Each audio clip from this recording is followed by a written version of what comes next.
অসমৰ পৰ্যটন ক্ষেত্ৰত আকৰ্ষণৰ অন্যতম কেন্দ্ৰ হৈছে তেজপুৰ চহৰ।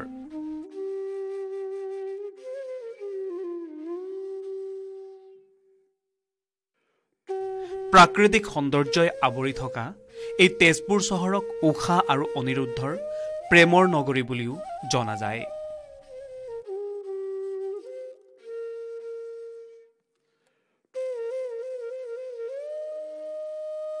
এই ঐতিহ্যৰে ভৰপূৰ তেজপুৰ চহৰৰে নতুন কলিবৰীত ব্ৰহ্মপুত্ৰৰ কাষৰ এটা টিলাৰ ওপৰত অৱস্থিত ভৈৰৱী মন্দিৰ।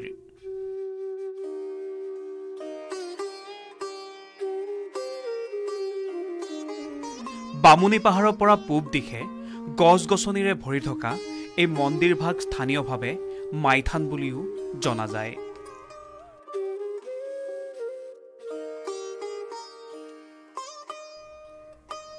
তেজপুৰৰ উপকণ্ঠ অঞ্চলত অৱস্থিত এই মন্দিৰভাগ বিগত কিছু বছৰৰ পৰা পৰ্যটকসকলৰ বাবে এক সুকীয়া ঠাই হৈ পৰিছে।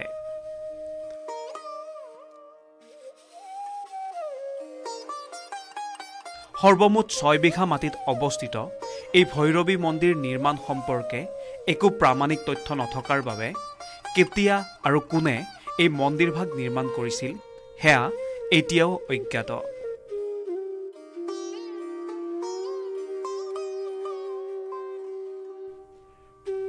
সিদ্ধপীঠ হিচাপে জনপ্ৰিয় এই পবিত্ৰ স্থানত ভক্তসকলে পূজা অৰ্চনা কৰে আৰু মা ভৈৰৱীৰ আশীৰ্বাদত তেওঁলোকৰ মনোকামনা পূৰ্ণ হয়।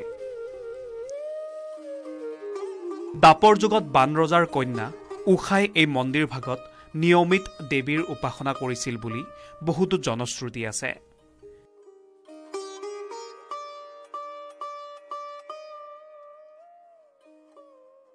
দুৰ্গা পূজাৰ সময়ত মা ভৈৰৱী মন্দিৰত অত্যন্ত জাক-জমকতা আৰু আধ্যাত্মিকতাৰে দুৰ্গা পূজা উদযাপন কৰা হয়।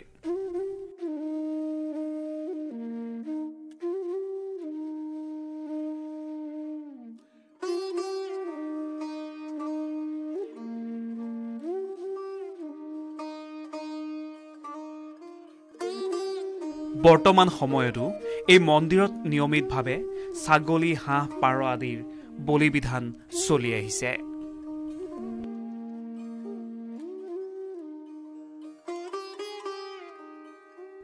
তেজপুৰৰ পৰা গৌতম জ্যোতি শৰ্মাৰ প্ৰতিবেদন, লোকেল 18।